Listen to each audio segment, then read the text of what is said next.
Chapter 34 घोषित। Car से बाहर निकलने से पहले मैंने संगीत सुना। एडवर्ड ने एलिस के जाने के बाद से अपने पियानो को छुआ तक नहीं था। अब जैसे ही मैंने कार का दरवाज़ा बंद किया, मैंने सुना कि गीत एक पुल के माध्यम से बदल गया और मेरी लोरी में बदल गया। एडवर्ड मुझे घर में स्वागत कर रहा था। मैं धीरे धीरे आगे बढ़ा और गहरी नींद में सो रही रेनेस्मी को खींचकर बाहर निकाला। हम पूरा दिन बाहर थे कार से। हमने जेकब को चार्ली के घर छोड़ा था। उसने कहा था कि वह सू के साथ घर जाने के लिए गाड़ी पकड़ने जा रहा है। मुझे आश्चर्य हुआ कि क्या वह अपने दिमाग में इतनी सारी सामान्य बातें भरने की कोशिश कर रहा था कि चार्ली के दरवाजे से अंदर जाते समय मेरे चेहरे की छवि को दबा सके। अब जब मैं धीरे धीरे कुलेन के घर की ओर बढ़ रहा था, तो मैंने पाया कि बड़े सफ़ेद घर के चारों ओर जो आशा और उत्थान दिखाई दे रहा था, वह आज सुबह मेरा भी था। अब यह मुझे अजनबी लग रहा था। एडवर्ड को मेरे लिए बजाते हुए सुनकर मैं फिर से रोना चाहती थी, लेकिन मैंने खुद को संभाला। मैं नहीं चाहती थी कि उसे शक हो। अगर मैं मदद कर सकती तो मैं एरो के लिए उसके दिमाग में कोई सुराग नहीं छोड़ती। जब मैं दरवाजे के अंदर आया तो एडवर्ड ने अपना सिर घुमाया और मुस्कुराया, लेकिन खेलना जारी रखा। घर में आपका स्वागत है, उसने कहा, मानो यह कोई सामान्य दिन हो। मानो कमरे में 12 अन्य पिशाच न हों जो विभिन्न गतिविधियों में लगे हों, और कहीं और 1 दर्जन से अधिक पिशाच बिखरे हुए हों। क्या आज चार्ली के साथ तुम्हारा समय अच्छा बीता? हाँ, माफ़ करना मैं इतनी देर से बाहर था। मैं रेनेस्मी के लिए क्रिसमस की थोड़ी खरीदारी करने के लिए बाहर गया था। मुझे पता है कि यह कोई खास कार्यक्रम नहीं होगा, लेकिन मैंने कंधे उचका दिए। एडवर्ड के होंठ नीचे हो गए। उसने खेलना छोड़ दिया और बेंच पर घूम गया ताकि उसका पूरा शरीर मेरी ओर हो। उसने एक हाथ मेरी कमर पर रखा और मुझे अपने करीब खींच लिया। मैंने इसके बारे में ज़्यादा नहीं सोचा था। अगर तुम इसे एक इवेंट बनाना चाहते हो। नहीं, मैंने उसे बीच में टोका। मैं अंदर ही अंदर झिझक रहा था कि न्यूनतम से ज़्यादा उत्साह दिखाने की कोशिश करना सही नहीं है।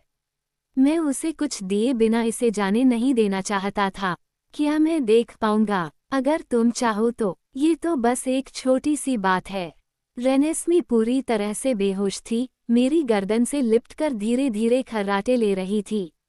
मुझे उससे ईर्ष्या हो रही थी। वास्तविकता से बच पाना अच्छा होता, भले ही कुछ घंटों के लिए ही क्यों न हो।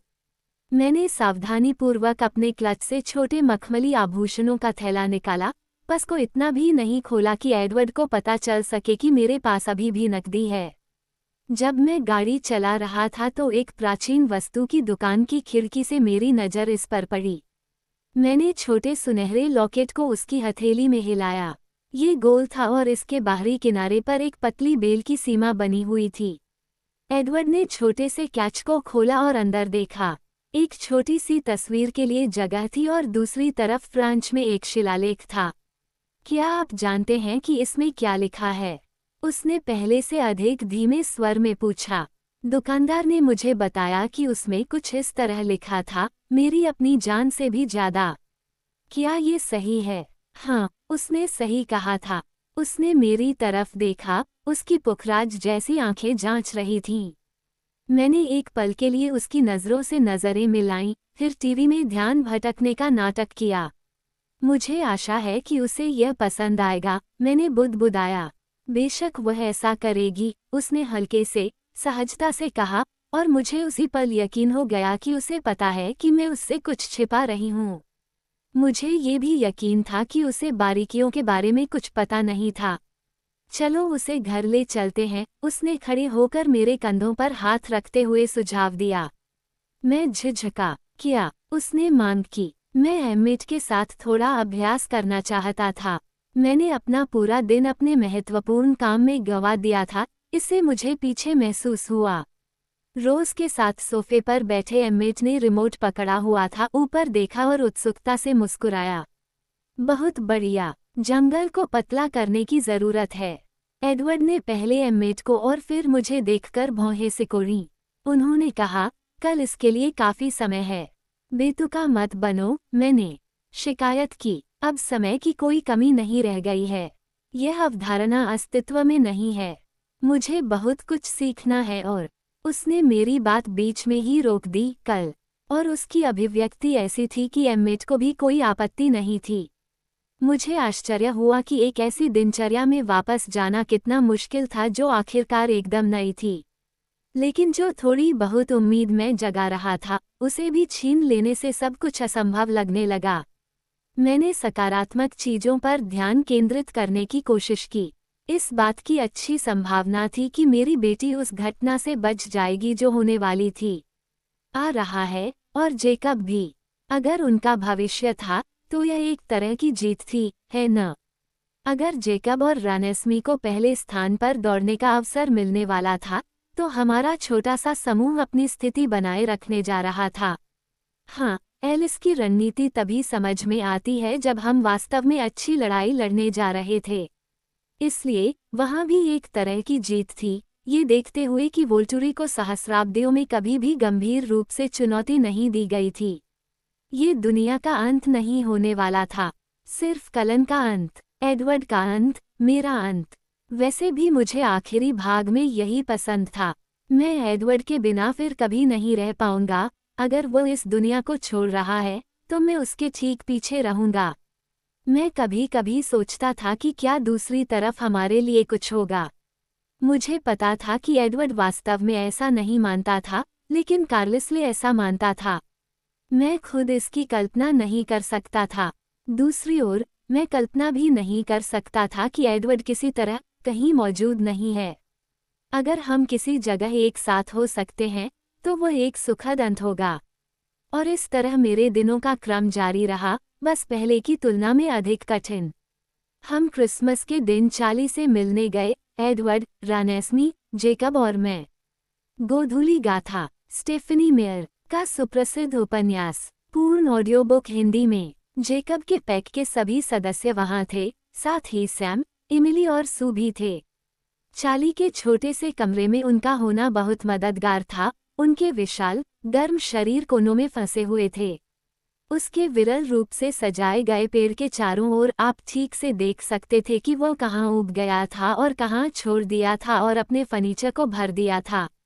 आप हमेशा आने वाली लड़ाई के बारे में भेड़ियों पर भरोसा कर सकते थे, चाहे वह कितनी भी आत्मघाती क्यों न हो। उनके उत्साह की बिजली ने एक अच्छा कर्ज प्रदान किया जिसने मेरी पूरी तरह से आत्मा की कमी को छुपा दिया। एडवर्ड, हमेशा की तरह, मुझसे बेहतर अभिनेता था।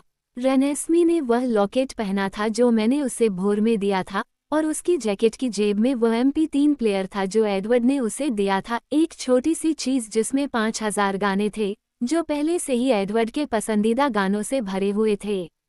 उसकी कलाई पर एक वादा अंगूठी का एक जटिल रूप से बुना हुआ क्विल्यूट संस्करण था। एडवर्ड ने उस पर अपने दांत पीस लिए थे, लेकिन यह मुझे परेशान नहीं करता था। जल्द ही, बहुत जल्द, मैं उसे जेकब को सुरक्षित रखने के लिए दे दूंगा। मैं जिस प्रतिबद्धता पर इतना भरोसा कर रहा था, उसके किसी भी प्रतीक से मैं कैसे परेशान हो सकता था। एडवर्ड ने चार्ली के लिए भी एक उपहार मंगवाकर दिन बचाया था। ये कल ही आ गया था। प्राथमिकता रात भर शिपिंग और चार्ली ने पूरी सुबह अपने नए मछली पकड़ने वाले सोनार सिस्टम के मोटे निर्देश मैनुअल को पढ़ने में बिताए। वेवोल्फ के खाने के तरीके को देखते हुए सू का लंच जरूर बढ़िया रहा होगा।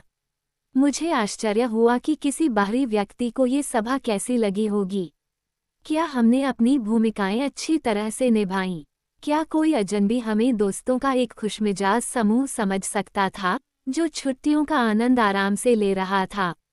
मुझे लगता है कि एडवर्ड और जेकब दोनों ही मेरी तरह ही राहत महसूस कर रहे थे जब जाने का समय आया। जब इतने सारे महत्वपूर्ण काम करने थे तो मानवीय दिखावे पर ऊर्जा खर्च करना अजीब लगा।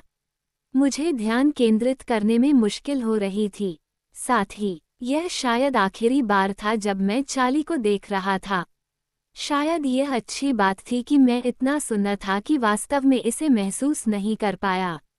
मैंने शादी के बाद से अपनी माँ को नहीं देखा था, लेकिन मैंने पाया कि मैं 2 साल पहले शुरू हुई धीरे धीरे दूरियों के लिए केवल खुश हो सकता हूँ। वह मेरी दुनिया के लिए बहुत नाजुक थी। मैं नहीं चाहता था कि वह इस दुनिया में कोई हिस्सा ले। चार्ली मजबूत था, शायद अब मैं अलविदा कहने के लिए भी काफी मजबूत हो गई हूँ, लेकिन मैं इतनी मजबूत नहीं थी। कार में बहुत शांति थी। बाहर बारिश सिर्फ धुंध थी जो तरल और बर्फ के बीच किनारे पर मडरा रही थी। रेनेस्मी मेरी गोद में बैठी थी, अपने लॉकेट से खेल रही थी, उसे खोल रही थी और बंद कर रही थी। मैंने उसे देखा और कल्पना की कि अगर मुझे एडवर्ड के दिमाग से अपनी बातें बाहर नहीं रखनी पड़ती तो मैं जेकब से अभी क्या कहूँगी।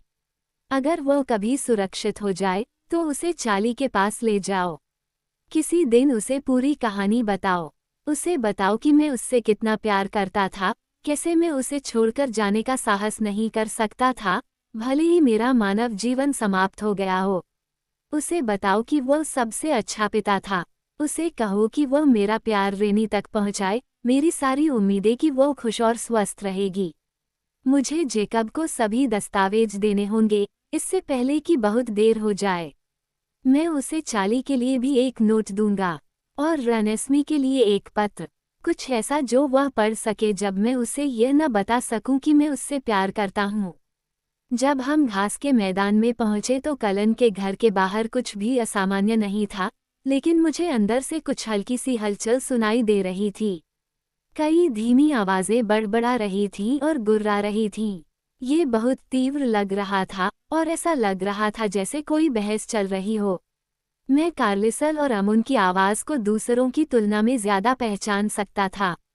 एडवर्ड ने गैराज में जाने के बजाय घर के सामने ही गाड़ी पार्क की।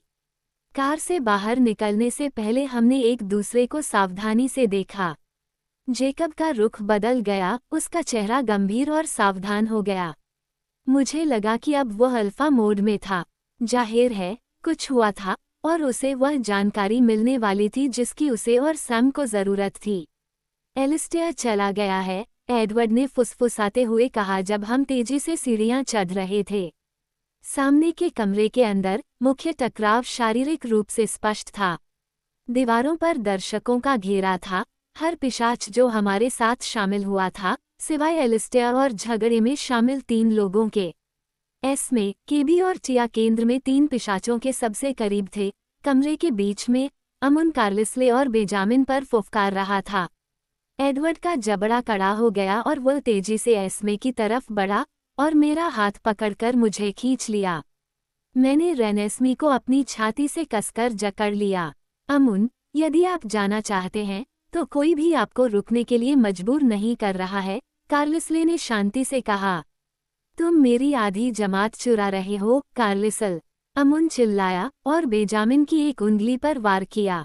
क्या इसीलिए तुमने मुझे यहाँ बुलाया है? मुझसे चोरी करने के लिए? कार्लिसले ने आह भरी और बेंजामिन ने अपनी आंखें घुमाईं। हाँ, कार्लिसले ने वोल्टुरी के साथ लड़ाई की, अपने पूरे परिवार को खतरे में डाला, बस मुझे यहाँ मौत के मुंह में धकेलने के लिए, बेंजामिन ने व्यंग्यात्मक ढंग से कहा। समझदारी से काम लो, अमुन। मैं यहाँ सही काम करने के लिए प्रतिबद्ध हूँ, मैं किसी अन्य संप्रदाय में शामिल नहीं हो रहा हूँ। तुम जो चाहो कर सकते हो, बेशक, जैसा कि कार्लिसले ने बताया है। यह अच्छा नहीं होगा, अमुन ने गुर्राते हुए कहा। एलिस्टेयर यहाँ अकेला समझदार व्यक्ति था। हम सभी को भाग जाना चाहिए। सोचो कि तुम किसे समझदार कह रहे हो, टिया ने एक तरफ शांत स्वर में कहा। हम सब मारे जाएंगे। ये लड़ाई की स्थिति नहीं बनने जा रही है, कार्लिसले ने दृढ़ स्वर में कहा। आप बताओ, अगर ऐसा होता है तो आप हमेशा पक्ष बदल सकते हैं, अमुन। मुझे यकीन है कि वोल्टुरी आपकी मदद की सराहना करेंगे। अमुन ने उस पर व्यंग्य किया, शायद यही उत्तर है। कार्लिसले का जवाब नर्म और ईमानदार था। मैं तुम्हारे खिलाफ ऐसा नहीं करूंगा, अमुन। हम लंबे समय से दोस्त हैं, लेकिन मैं तुमसे कभी नहीं कहूंगा कि तुम मेरे लिए मर जाओ। अमुन की आवाज भी ज्यादा नियंत्रित थी। लेकिन तुम मेरे बेंजामिन को भी अपने साथ ले जा रहे हो। कार्लिसले ने अपना हाथ अमुन के कंधे पर रखा, अमुन ने उसे झटक दिया। मैं रुकूंगा, कार्लिसल, लेकिन ये तुम्हारे लिए नुकसानदेह हो सकता है।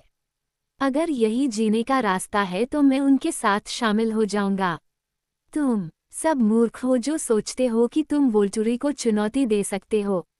उसने गुस्से से देखा, फिर आह भरी, रेनेस्मी और मेरी तरफ देखा और एक हताश स्वर में कहा, मैं गवाही दूंगा कि बच्चा बड़ा हो गया है। ये सच के अलावा कुछ नहीं है। कोई भी इसे देख सकता है। हमने तो बस यही पूछा था। अमुन ने मुंह बनाया, लेकिन ऐसा लगता है कि तुम्हें वह सब नहीं मिल रहा है जो तुम्हें मिल रहा है। वह बेजामिन की ओर मुड़ा। मैंने तुम्हें जीवन दिया है, तुम इसे बर्बाद कर रहे हो। बेजामिन का चेहरा पहले से कहीं ज्यादा ठंडा लग रहा था। उसकी अभिव्यक्ति उसके बचकाने चेहरे से बिल्कुल अलग थी।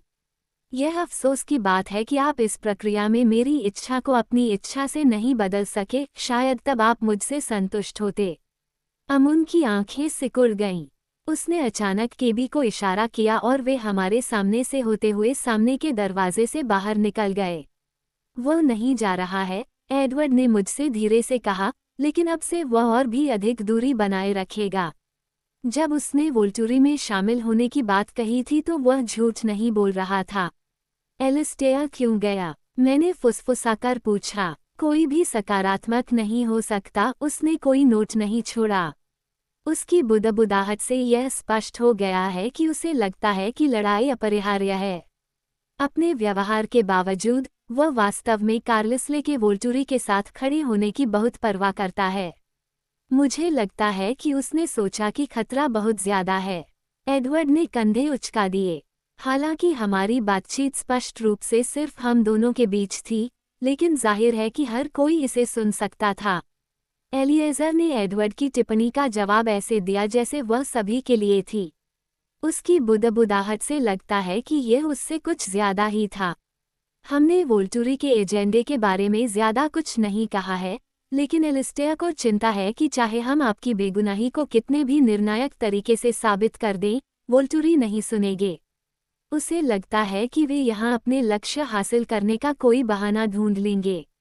पिशाचों ने एक दूसरे की तरफ बेचैनी से देखा। यह विचार कि वोल्टुरी अपने स्वयं के पवित्र कानून को लाभ के लिए हेरफेर करेंगे, एक लोकप्रिय विचार नहीं था। केवल रोमानियन लोग ही शांत थे, उनकी छोटी छोटी आधी मुस्कुराहटें विडंबनापूर्ण थीं। वे इस बात से खुश लग रहे थे कि दूसरे लोग अपने प्राचीन शत्रुओं के बारे में कैसे अच्छा सोचना चाहते थे। उसी समय कई नीची चर्चाएं शुरू हो गईं, लेकिन मैंने रोमानियाई लोगों की ही बात सुनी। शायद इसलिए क्योंकि गोरे बालों वाला व्लादिमीर मेरी तरफ ही नजरें घुमाता रहा। मुझे उम्मीद है कि एलिस्टेयर इस बारे में सही थे, स्टीफन ने व्लादिमीर से कहा। परिणाम चाहे जो भी हो, बात फैल जाएगी। अब समय आ गया है कि हमारी दुनिया वोल्टुरी को देखे कि वे क्या बन गए हैं। अगर हर कोई इस बकवास पर विश्वास कर ले कि वे हमारे जीवन के तरीके की रक्षा करते हैं, तो वे कभी नहीं गिरेंगे। व्लादिमीर ने जवाब दिया, कम से कम जब हम शासन करते थे, तो हम जो थे उसके प्रति ईमानदार थे। स्टीफन ने सिर हिलाया। हमने कभी सफ़ेद टोपी नहीं पहनी और न ही खुद को संत कहा। व्लादिमीर ने कहा, मुझे लगता है कि अब लड़ने का समय आ गया है। आप कैसे सोच सकते हैं कि हम कभी भी इससे बेहतर ताकत का सामना कर पाएंगे? एक और मौका इतना अच्छा, कुछ भी असंभव नहीं है। शायद किसी दिन। हम 1500 सालों से इंतजार कर रहे हैं, स्टीफन, और वे सालों के साथ और भी मजबूत होते गए हैं। व्लादिमीर ने रुककर फिर से मेरी तरफ देखा। जब उसने देखा कि मैं भी उसे देख रहा हूँ, तो उसे कोई आश्चर्य नहीं हुआ। अगर वोल्टुरी इस संघर्ष को जीत लेते हैं, तो वे जितनी ताकत लेकर आए थे, उससे ज्यादा ताकत के साथ वापस जाएंगे। हर जीत के साथ वे अपनी ताकत बढ़ाते जाएंगे। सोचिए कि वह नवजात शिशु अकेले उन्हें क्या दे सकता है। उसने अपनी ठुड्डी मेरी तरफ हिलाई, और वह अभी अपनी प्रतिभाओं को पहचान ही रही है। और अर्थ मुआ। व्लादिमीर ने बेजामिन की तरफ सिर हिलाया, जो सख्त हो गया। लगभग हर कोई अब रोमानियाई लोगों की बातें सुन रहा था, मेरी तरह। अपने चुड़ैल जुड़वां बच्चों के साथ उन्हें जादूगर या आग के स्पर्श की कोई जरूरत नहीं है। उसकी नजरें जाफरीना और फिर केट पर चली गईं। स्टीफन ने एडवर्ड की ओर देखा। और न ही माइंड रीडर की बिल्कुल जरूरत है। लेकिन मैं आपकी बात समझ गया। वास्तव में अगर वे जीतेंगे तो उन्हें बहुत कुछ हासिल होगा। हम जितना खर्च कर सकते हैं, उससे अधिक उन्हें मिलेगा। क्या आप इस बात से सहमत नहीं हैं? स्टीफन ने आह भरी। मुझे लगता है कि मुझे सहमत होना चाहिए।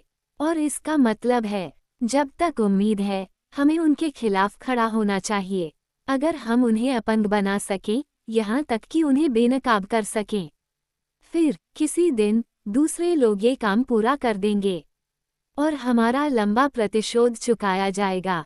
अंततः एक पल के लिए उनकी नज़रें एक दूसरे पर टिकी रहीं और फिर एक स्वर में बुदबुदाने लगे, ऐसा लगता है कि यही एकमात्र रास्ता है। तो हम लड़ते हैं, स्टीफन ने कहा। यद्यपि मैं देख सकता था कि वे दुविधा में थे, आत्मरक्षा के लिए वे बदला लेने की कोशिश कर रहे थे, फिर भी उनके बीच मुस्कुराहट प्रत्याशा से भरी थी। हम लड़ते हैं, व्लादिमीर ने सहमति जताई। मुझे लगता है कि यह अच्छी बात थी। एलिस्टेयर की तरह मुझे भी यकीन था कि लड़ाई टालना नामुमकिन है। उस स्थिति में हमारी तरफ से लड़ने वाले 2 और पिशाच ही मदद कर सकते थे। लेकिन रोमानियाई लोगों के फैसले ने मुझे फिर भी झकझोर कर रख दिया। हम भी लड़ेंगे, टिया ने कहा। उसकी हमेशा की तरह गंभीर आवाज़ पहले से कहीं ज्यादा गंभीर थी। हमें लगता है कि वोल्टूरी अपने अधिकार का अतिक्रमण करेंगे। हम उनसे जुड़ना नहीं चाहते। उसकी नज़रें अपने साथी पर टिकी रहीं। बेंजामिन मुस्कुराया और रोमानियाई लोगों की ओर शरारती नज़र डाली। जाहिर है, मैं एक आकर्षक वस्तु हूँ। ऐसा लगता है कि मुझे आज़ाद होने का अधिकार जीतना होगा। ये पहली बार नहीं होगा जब मैंने खुद को राजा के शासन से दूर रखने के लिए लड़ाई लड़ी है, गैरेट ने चिढ़ाने वाले लहजे में कहा। वह आगे बढ़ा और बेंजामिन की पीठ थपथपाई। यह उत्पीड़न से मुक्ति के लिए है, तान्या ने कहा। हम कार्लिस्ले के साथ खड़े हैं और हम उसके साथ लड़ते हैं। ऐसा प्रतीत होता है कि रोमानियाई लोगों की घोषणा से अन्य लोगों को भी अपनी घोषणा करने की आवश्यकता महसूस हुई। हमने अभी तक फैसला नहीं किया है, सात पीटर ने कहा। उसने अपनी नन्ही साथी की ओर देखा। चार्लोट के होंठ असंतोष से भरे हुए थे। ऐसा लग रहा था कि उसने अपना फैसला कर लिया है। मुझे आश्चर्य हुआ कि यह क्या था। मेरे लिए भी यही बात लागू होती है, रेंडल ने कहा। और मैं, मैरी ने कहा। जेकब ने अचानक कहा, पैक्स कलेंस से लड़ेंगे। हम पिशाचों से नहीं डरते, उसने मुस्कराते हुए कहा। बच्चों, पीटर बुदबुदाया। शिशुओं, रेंडल ने सुधार किया। जेकब ने ताना मारते हुए मुस्कुराया। ठीक है, मैं भी इसमें शामिल हूँ, मैगी ने सियोभान के संयमित हाथ के नीचे से कंधे उचकाते हुए कहा। मुझे पता है कि सच्चाई कार्लिस्ले के पक्ष में है। मैं इसे अनदेखा नहीं कर सकती। सियोभान ने चिंतित आंखों से अपने दल के कनिष्ठ सदस्य को देखा। कार्लिसल, उसने कहा जैसे वे अकेले हों, सभा के अचानक औपचारिक माहौल को अनदेखा करते हुए। घोषणाओं के अप्रत्याशित विस्फोट, मैं नहीं चाहती कि यह लड़ाई में बदल जाए। नहीं मैं, सियोभान। तुम्हें पता है कि यह आखिरी चीज़ है जो मैं चाहता हूँ। वह आधा मुस्कुराया। शायद तुम्हें इसे शांतिपूर्ण बनाए रखने पर ध्यान केंद्रित करना चाहिए। आप जानते हैं कि इससे कोई मदद नहीं मिलेगी, उसने कहा। मुझे आयरिश नेता के बारे में रोज और कार्लिस्ले की चर्चा याद आ गई। कार्लिस्ले का मानना था कि सियोभान के पास चीजों को अपने अनुसार करने का कोई सूक्ष्म लेकिन शक्तिशाली उपहार है, और फिर भी सियोभान खुद इस पर विश्वास नहीं करती थी। इससे कोई नुकसान नहीं होगा, कार्लिस्ले ने कहा। सियोभान ने आंखें घुमाईं। क्या मैं अपनी इच्छा के अनुसार परिणाम की कल्पना करूं? उसने व्यंग्यात्मक लहजे में पूछा। कार्लिस्ले अब खुलकर मुस्कुरा रहा था। अगर तुम्हें कोई आपत्ति न हो तो फिर मेरी मंडली को खुद को घोषित करने की कोई जरूरत नहीं है न? उसने पलटकर कहा। खून की लड़ाई की कोई संभावना नहीं है। उसने अपना हाथ वापस मैगी के कंधे पर रखा और लड़की को अपने करीब खींच लिया। सियोभान का साथी, लियाम, चुप और भावशून्य खड़ा था। कमरे में मौजूद लगभग सभी लोग कार्लिस्ले और सियोभान के बीच स्पष्ट रूप से मजाक भरे आदान प्रदान से हैरान थे, लेकिन उन्होंने खुद को स्पष्ट नहीं किया। रात के नाटकीय भाषणों का अंत हो गया। समूह धीरे धीरे बिखर गया। कुछ लोग शिकार करने चले गए, कुछ कार्लिस्ले की किताबों, टीवी या कंप्यूटर के साथ समय बिताने चले गए। एडवर्ड, रनस्मी और मैं शिकार करने गए। जेकब भी हमारे साथ हो लिया। बेवकूफ जोंक, जब हम बाहर निकले तो उसने खुद से कहा। सोचो कि वे बहुत श्रेष्ठ हैं। उसने नाक भान सिकोड़ी। एडवर्ड ने कहा, जब बच्चे अपने वरिष्ठों की जान बचाएंगे तो वे चौंक जाएंगे, है न? जैक मुस्कुराया और उसके कंधे पर मुक्का मारा। हाँ, वे ऐसा करेंगे। ये हमारी आखिरी शिकार यात्रा नहीं थी। हम सभी वोल्टुरी के आने की उम्मीद के समय के करीब फिर से शिकार करेंगे। चूंकि समय सीमा सटीक नहीं थी, इसलिए हम कुछ रातें एलिस द्वारा देखे गए बड़े बेसबॉल मैदान में बिताने की योजना बना रहे थे। मामला, हम बस इतना जानते थे कि वे उस दिन आएंगे जब बर्फ जमीन पर चिपक जाएगी। हम वोल्टुरी को शहर के बहुत करीब नहीं चाहते थे, और डेमेट्री उन्हें जहां भी हम थे, वहां ले जाएगा। मुझे आश्चर्य हुआ कि वह किसका पता लगाएगा, और अनुमान लगाया कि यह एडवर्ड होगा क्योंकि वह मुझे ट्रैक नहीं कर सका। शिकार करते समय मैं डेमेट्री के बारे में सोचता था, अपने शिकार या बहते हुए बर्फ के टुकड़ों पर कम ध्यान देता था जो आखिरकार दिखाई दिए थे लेकिन चट्टानी मिट्टी को छूने से पहले पिघल रहे थे। क्या डेमेट्री को एहसास होगा कि वह मेरा पीछा नहीं कर सकता? वह इसका क्या मतलब निकालेगा? एरो क्या करेगा? यह एडवर्ड गलत था। मेरे पास कुछ अपवाद थे जिनका मैं सामना कर सकता था, मेरी ढाल के आसपास के तरीके। मेरे दिमाग से बाहर की हर चीज जैस्पर, एलिस और बेंजामिन की चीजों के लिए खुली थी। शायद डेमेट्री की प्रतिभा भी थोड़ी अलग तरह से काम करती थी। और फिर मेरे मन में एक विचार आया जिसने मुझे चौंका दिया। आधा सूखा हुआ एल्क मेरे हाथों से पत्थरीली जमीन पर गिर गया। बर्फ के टुकड़े गर्म शरीर से कुछ इंच की दूरी पर छोटी छोटी चटकने की आवाज के साथ वाष्पित हो गए। मैं अपने खून से सने हाथों को निस्तेज भाव से देखता रहा। एडवर्ड ने मेरी प्रतिक्रिया देखी और अपनी शिकार को बिना पानी डाले ही मेरी तरफ दौड़ा। क्या हुआ? उसने धीमी आवाज में पूछा। उसकी नज़र हमारे चारों ओर के जंगल पर घूम रही थी, और वह उस चीज की तलाश कर रहा था जिसने मेरे इस व्यवहार को प्रेरित किया था। रनेस्मी, मेरा गला रुंध गया। वह उन पेड़ों के बीच से ही गुजर रही है, उसने मुझे आश्वस्त किया। मैं उसके और जेकब के विचार सुन सकता हूँ, वह ठीक है। मेरा मतलब यह नहीं था, मैंने कहा। मैं अपनी ढाल के बारे में सोच रहा था। तुम्हें वाकई लगता है कि यह कुछ मूल्यवान है, कि यह किसी तरह मदद करेगी? मुझे पता है कि दूसरे उम्मीद कर रहे हैं कि मैं जाफरीना और बेंजामिन को ढालने में सक्षम हो जाऊंगा, भले ही मैं इसे एक बार में केवल कुछ सेकंड के लिए ही बनाए रख पाऊं। क्या होगा अगर यह एक गलती हो? क्या होगा अगर मुझ पर तुम्हारा भरोसा ही हमारी असफलता का कारण बन जाए? मेरी आवाज़ उन्माद की ओर बढ़ रही थी, हालांकि मैं इसे कम रखने के लिए पर्याप्त नियंत्रण में था। मैं रनेस्मी को परेशान नहीं करना चाहता था। बेला, ये सब कैसे हुआ? बेशक, ये बहुत बढ़िया है कि तुम अपनी रक्षा कर सकती हो, लेकिन तुम किसी को बचाने के लिए जिम्मेदार नहीं हो। खुद को बेवजह परेशान मत करो। लेकिन अगर मैं किसी चीज की रक्षा नहीं कर पाया तो क्या होगा? मैंने हौंफते हुए कहा, मैं जो काम करता हूँ, वह दोषपूर्ण है, यह अनियमित है। इसका कोई तो क्या कारण नहीं है। शायद यह एलेक्स के खिलाफ कुछ भी नहीं करेगा। शश, उसने मुझे चुप कराया। घबराओ मत, और एलेक्स के बारे में चिंता मत करो। वह जो करता है वह जेन या जाफरीना से अलग नहीं है। ये सिर्फ एक भ्रम है। वह तुम्हारे दिमाग में उतना नहीं घुस सकता जितना मैं घुस सकता हूँ। लेकिन रनेस्मी करती है। मैंने अपने दांतों से घबराहट में फुसफुसाया। यह इतना स्वाभाविक लगता है, मैंने पहले कभी इस पर सवाल नहीं उठाया। ये हमेशा से उसका एक हिस्सा रहा है, लेकिन वह अपने विचार मेरे दिमाग में वैसे ही डालती है जैसे वह हर किसी के साथ करती है। मेरी ढाल में छेद हैं, एडवर्ड। मैं उसे हताश भाव से घूरता रहा, इस बात का इंतजार करते हुए कि वो मेरे भयानक रहस्योद्घाटन को स्वीकार करे। उसके होंठ सिकुड़े हुए थे, मानो वह ये तय करने की कोशिश कर रहा हो कि किसी बात को कैसे व्यक्त किया जाए। उसका चेहरा पूरी तरह से शांत था। आपने यह बात बहुत पहले सोची थी, है न? मैंने पूछा, और कई महीनों तक स्पष्ट बातों को नज़रअंदाज करने के कारण खुद को मूर्ख महसूस कर रहा था। उसने सिर हिलाया, उसके मुंह के एक कोने पर हल्की सी मुस्कान आ गई। पहली बार जब उसने तुम्हें छुआ था, मैं अपनी मूर्खता पर खींच उठी, लेकिन उसके शांत स्वभाव ने मुझे कुछ हद तक नर्म कर दिया था।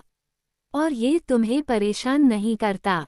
तुम्हें ये कोई समस्या नहीं लगती? मेरे पास 2 सिद्धांत हैं, एक दूसरे से अधिक संभावित है। मुझे सबसे कम संभावना वाला पहले बताइए। ठीक है, वह आपकी बेटी है, उन्होंने बताया। आनुवांशिक रूप से वह आपकी आधी है। मैं आपको इस बात पर चिढ़ाता था कि आपका दिमाग हम सभी से अलग आवृत्ति पर है। शायद वह भी उसी पर चलती हो।